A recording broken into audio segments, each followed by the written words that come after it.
My family forced me to marry, but I was brave and found my true love. I'm going to tell you this story that is completely real, and I want you to tell me if you've ever gone through something similar, because this account will move you in a way you don't expect.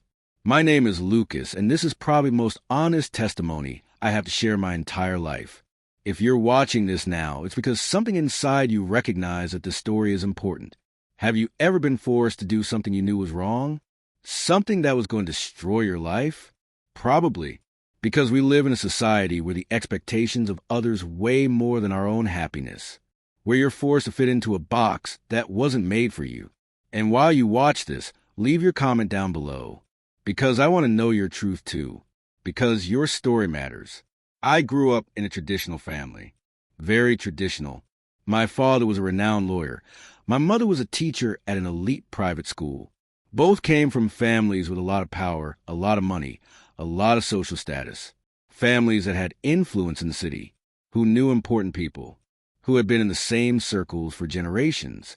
Since I was a child, for as long as I can remember, I was taught what my role in life was. It was very clear. Do well in school, not just do well, but be the best. Then get into a top university. Harvard, Stanford, Yale, places where the elite study. Then marry a beautiful, intelligent woman who came from a good family, a woman who could perpetuate that legacy. Then have children, build a successful business, perpetuate that family legacy for another generation. It was all very clear. So clear that I didn't even question it. It was like breathing. It was just what existed. There were no alternatives. There were no other options.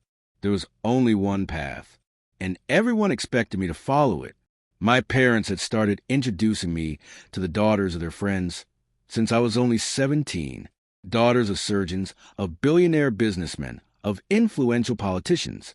All beautiful, all polite, all from our circle, all with the right lineage. My mother was happy watching me talk to them. She would fix my hair, choose my clothes, give me tips on what to say, how to be charming, how to show interest, how to make those girls feel special. My father made harsher jokes about which one would be my future wife, which one I should choose, as if I were choosing a car, not an entire life. But I felt something was wrong, something deep that I couldn't really explain to anyone. When the girls approached me, when they tried to talk, when my parents expected me to show romantic interest, to strike up sophisticated conversations, to be charming, I felt an emptiness, a giant void that seemed bottomless, a void that sucked me down. I faked interest. I learned to do the right things, smile at the right times, say the right things, ask questions the girls wanted to answer, show concern, be attentive. But inside I was dying. Literally dying little by little. I knew something was very wrong with me. Or at least that's what my thoughts told me. Because everything I saw, everything I was taught since birth, was that men like women, that this was natural, that this was the way. Period. There was no alternative. There was no other possible path. There wasn't even a discussion about it. It was just that. And that was it. I spent my college years at Harvard pretending. I had female friends, female colleagues, occasional girlfriends my parents wanted to meet and approve of, but everything felt forced. Everything felt artificial, empty. My colleagues, my friends, talk about attractions, about hooking up with girls, about sex, about relationships, and I pretended I felt the exact same way. I laughed at the right moments. I contributed to the conversations in the expected way. I made the appropriate jokes. But it was all a lie. A huge lie I told myself every day. A lie I carried like a weight on my shoulders. My body moved forward, studied, passed exams, participated in social life. But my heart was trapped somewhere. Trapped in a place I was afraid to explore. A place my family had taught me was wrong. That it was a sin. That it was a disease.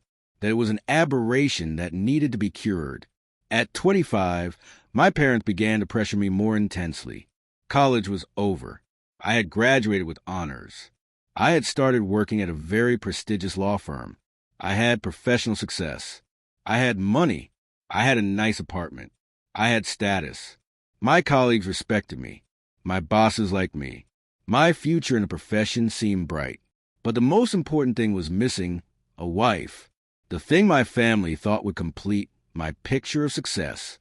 My mother would start team meetings with her friends talking about how her friend's daughter had married an important doctor, how another's daughter had a beautiful child, how another's daughter had bought a big house with her successful husband, and she had nothing to say about me, other than that I was a successful lawyer.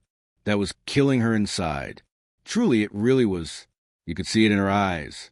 My father made harsher and more aggressive jokes. He said I should find a woman soon before I got too old, that no one would want a 30-year-old man with no relationship history. His friends started to question why his son was still single. It was as if being single at 25 was a tragedy, a personal failure of mine, an indication that something was wrong with me. Then my father called me for a serious talk in his office, with the door closed, a heavy, darkwood door. In that meeting, there was no room for questions. He said he had met the daughter of a very important client, that she was practically perfect for me, that she came from a respectable and influential family, that she had a quality education, that she was beautiful, that she had studied abroad, that she spoke several languages, that she had everything necessary to be a good wife, a good companion, a good mother in the future, and that he would really like, in fact, that he really wanted me to meet her. It wasn't a request. It was a veiled order, an expectation so strong it was impossible to refuse, an imposition disguised as a casual suggestion. I knew that if I refused, if I said no, it would be disappointing. It would be questioning what my family believed was right. It would be insubordination. And I didn't have the strength to do that yet. I was still too afraid. I met Marina at a dinner carefully planned by our families. The place was a sophisticated French restaurant, with expensive food, with imported wine, with everything calculated to impress. She was everything my father had said. Absolutely everything. Beautiful, with long, shiny hair, polite, intelligent. She asked questions about my work, about my life. She showed genuine interest. The daughter of an important politician. She came from old money, had studied at universities abroad, had refined manners. She had the right accent, the right mannerisms, the right clothes. She was practically custom-made to be the wife of someone like me. She also seemed to be there because it was what was expected of her, because it was a role she had to play, because it was a life that had been planned for her since birth. My father was happy at that dinner. My father smiled the whole time. My mother was happy. My mother held Marina's hand as if she were a daughter she had found. Her parents were happy. Her parents talked about how perfect the match was, how we both had everything in common. Everyone was happy, except me, sitting there in that expensive chair, drinking that imported wine, pretending to be happy. We started seeing each other regularly, planned dinners, walks in the city park, family events, gala parties where everyone important in the city was. All very proper, all very correct, all following the script that had been prepared for us. Marina was pleasant. She wasn't a bad person. She was smart. She was beautiful. She had a sense of humor that was sometimes even funny.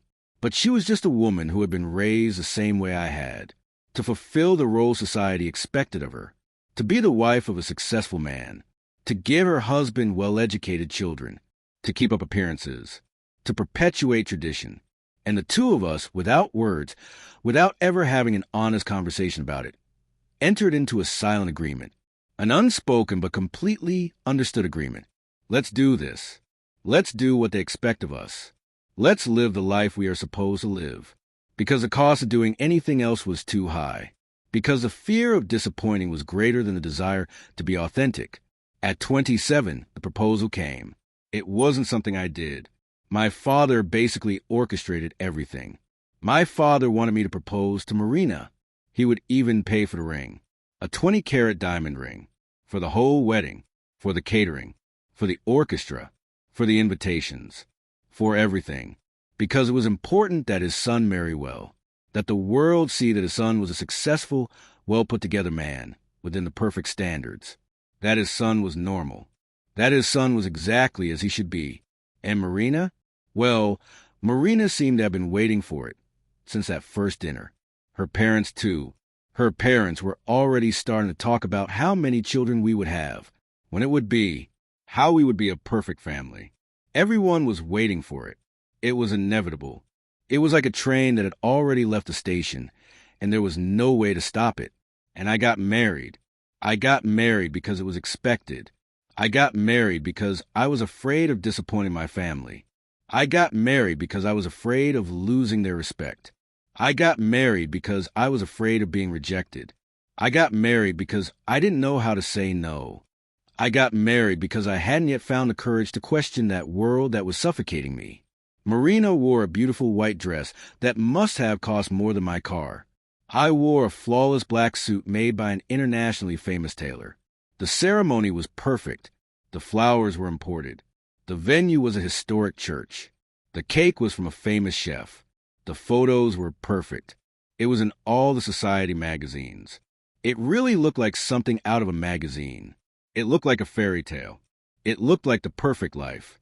But for me, it was a nightmare I couldn't wake up from. It was a golden prison where everything was beautiful on the outside, but suffocating on the inside. I spent 3 years trying to be happy. 3 years of marriage that felt like 30. 3 years that felt like 100. I loved Marina. Or at least, I respected her deeply. I admired her as a person. She was smart. She was strong. She was everything a wife should be according to the standards. But that love that couples really have, that deep passion, that connection that makes you wake up every day wanting to be near that person, that thing you feel when you're truly in love, was never there. It was never there. It was never going to be there. And Marina felt it too. I saw it in her eyes. Especially after the first night. She realized something was missing, that this wasn't what she had imagined, that this wasn't the perfect relationship she had dreamed of, that she deserved more, that we both deserved more, much more. During those 3 years, I developed a routine like an automaton. I would wake up at 6:30 in the morning, drink a strong black coffee, go to the office, work 12 hours a day, come home. My wife would have dinner ready. We would eat together, talking about our days, all very civilized, all very proper. Then I would go to the home office and work a bit more. She would watch TV shows. We both slept on opposite sides of the bed. Weekends with her family. We traveled to the family's beach house. We visited my parents, who were now happy and satisfied. Social events where we were the perfect couple. We were the example other couples wanted to be. I pretended to be fine. I pretended to be happy. I did everything right. But inside, I was dying little by little. My body was there, going places, doing things, but my soul had left a long time ago. My soul was in a place I didn't even know where. And then something changed. My office decided to expand, to open a new department. And for that, they hired new lawyers, new talent, people from the outside, people from other cities. And one of them, a new lawyer they hired, was different from anyone I had met in my circle. His name was Raphael. He was smart, yes, but in a way that wasn't pretentious. He was charismatic, yes, but in a genuine way. He was talented at his job, very talented, but he never mentioned it. He just was. And when I saw him for the first time, in a hallway at the office, walking past me with his papers in hand, my world came crashing down. Because in that moment, in a normal law office on a normal workday, I understood. I finally understood. I understood why I had never felt that connection with Marina. I understood why I felt empty during my marriage. I understood why I had spent my whole life pretending. Because that man, Raphael, did something Marina had never done. He made my heart beat in a way I had never felt before. He made me feel alive, truly alive, for the first time. Let me be very clear about something. This wasn't just love at first sight in the traditional sense you see in movies. It wasn't just physical attraction, although that was part of it too. It was something much deeper. It was visceral. It was as if a part of me that had been suffocated my entire life, that had been locked in a dark room when I was a child, that had learned not to exist, suddenly was able to breathe, was able to exist, was able to be. It was like someone had opened a door I didn't even know existed. Raphael and I started working on some project together by coincidence. A project for an important client that needed both of our talents in different areas of law. We would spend hours talking about the case. Conversations about legal strategy, about how to approach the client, about how to structure the deal. But afterward, after the work was done, we kept talking. Conversations about politics, about movies, about books, about life, about everything. And with every conversation, I felt that part of me waking up more and more. That part that had been sleeping for 30 years was waking up and stretching like a cat. And I knew it was dangerous. I knew it could destroy my life, that it could destroy my marriage, that it could destroy my relationship with my family, that it could destroy my career, that it could destroy literally everything I had built. But for the first time in my life, I didn't care. Because being alive, even if it was for a short time and even if it cost me everything I had, was better than being dead while pretending. Raphael never said anything explicitly about his feelings, but I saw in his eyes when we saw each other. I felt it in our conversations. I felt it when he found an excuse to be near me. There was something there, something that pulled us toward each other, something inevitable. And one day, after a long meeting with a client, when the office was empty, when it was all dark and quiet, he asked if I wanted to get a coffee after work. He asked casually, like it was nothing, like it was just two colleagues getting coffee. But we both knew it wasn't just a coffee. That coffee changed everything. Completely everything. We sat in a small coffee shop that stays open late. A quiet place, few people, lots of free tables. And Raphael just started talking. He said he had noticed something in me. He said he had seen it in my body language, in the way I behaved, in the way I was pretending to be fine when I clearly wasn't, that there was something I was hiding. He said he had seen that internal struggle. He said he had gone through something similar. He said he had grown up in a conservative family, that it had taken him time to understand and accept who he really was, that he had tried to deny it for years, that he had even dated women because it was what was expected, but that eventually he had to be honest with himself, that he had to live his truth, and that he saw a bit of that struggle, of that conflict, in me. I remember crying in that coffee shop. Cry because someone had finally seen to the whole mask I had carefully built over 30 years. Someone had seen the truth. And instead of judgment, instead of rejection, there was only understanding. And when Raphael reached his hand across the table and took mine, it was as if my heart could finally beat to its own rhythm. After 30 years of being out of step, after 30 years of being out of control. If you are in this situation now, if you are pretending, if you are suffocating who you really are, if you're living a life that is not yours, leave your comment, because you are not alone. Millions of people are going through exactly this, pretending for their family, pretending for society, pretending for their friends. Die inside while putting on a smile. And you deserve to be happy. You deserve to live your truth.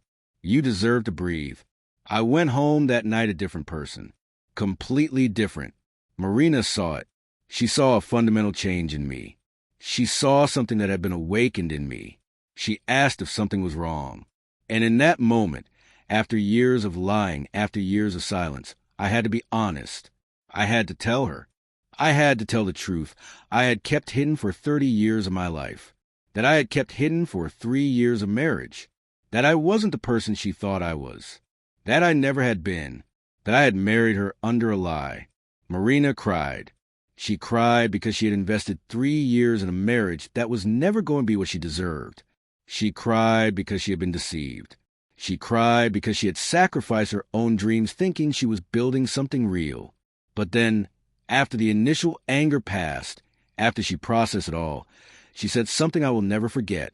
She said, "You deserve to be happy, Lucas. You deserve to live the truth. Because I also deserve someone who truly loves me. And you knew you could never do that for me. You knew, and you married me anyway. You knew this was wrong, and you did it. So go. Get out of here and be happy. Because neither of us can live this life forever. And if you stay, we will both have miserable lives. So please go. Find that person who makes you real." The divorce was complicated. Legally complicated, emotionally complicated, complicated in absolutely every way. My family almost didn't survive that revelation. My father didn't speak to me for months. My father literally left the room when I came to visit. My mother cried every day. She would call my aunts, uncles, and cousins telling them I had disgraced the family. They said I had shamed the family name, that I had destroyed everything that had been built for generations, that I was selfish, that I was weak, that I was sick, that I needed help, that I needed to be cured. But you know what? Even with all that pain, even with all that guilt my family placed on me, as if it were a heavy backpack I had to carry, I had never felt so good, so alive, so authentic, so free. Raphael and I started slowly. We started carefully, because we both knew this was going to be complicated, that we were both coming out of emotionally difficult situations, that there was a risk of repeating patterns. But we built it together, with honesty, with real authenticity, with a love that wasn't a lie, with real love, very real. For the first time in our lives, we were both being completely honest about who we were and what we wanted. Today, years later, my father finally accepts me. It wasn't fast. It wasn't easy. But eventually, he saw that I was happy, truly happy, that what my father thought was wrong was actually absolutely right for me.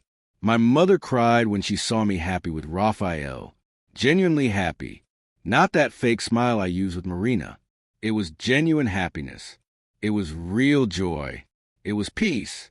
And she saw it, and she understood, and she hugged me.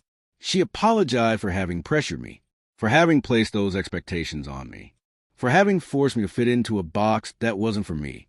So let me ask you, are you living the life you want or the life they expect you to live? Are you being authentic or are you pretending? Are you suffocating your truth? Comment down below, because this is an important question, and it's not easy to answer, but you deserve to answer honestly, for yourself. And then, if this story touched you, share it with someone who is suffocating, who is pretending, who is afraid of losing everything. Share it so that person knows that it's possible to get out, that it's possible to live, that it's possible to be happy, that it's possible to be authentic. And if you want more stories like this, stories of courage, of authenticity, of people who were afraid to live their truths, of people who chose to be happy even if it cost them everything, subscribe to the channel. Let's grow together. Thank you for being here with me.